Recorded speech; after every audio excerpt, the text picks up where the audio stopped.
వంట చేయడానికి టైం లేనప్పుడు లేదా ఇంట్లో కూరగాయలు లేనప్పుడు అందరికీ నార్మల్గా గుర్తుకొచ్చే కర్రీ ఏదైనా ఉంది అంటే అది టమాటా కర్రీ అనే చెప్తాం కదా. సో అదే అనమాట, టమాటా కర్రీ రెసిపీయే. కాకపోతే ఇంకాస్త స్పెషల్గా చేయడానికి ఇందులోకి నేను ఉల్లి పొరకని యాడ్ చేసి అయితే కర్రీ చేస్తున్నాను. చాలా టేస్టీగా ఉంటుంది అండ్ చాలా ఈజీగా కూడా ఉంటుంది అనమాట. ఎవరైనా చాలా సింపుల్గా చేసుకోవచ్చు.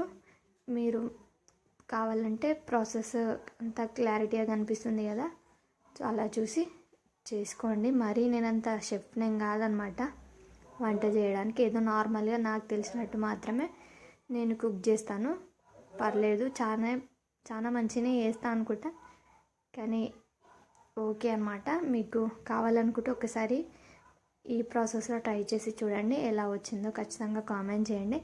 అంతకన్నా ముందు నా ఛానల్ని ఎవరైతే ఫస్ట్ టైం చూస్తున్నారో ఖచ్చితంగా లైక్ చేయండి అండ్ అలాగే సబ్స్క్రైబ్ చేసుకోండి. And thank you for watching. Bye.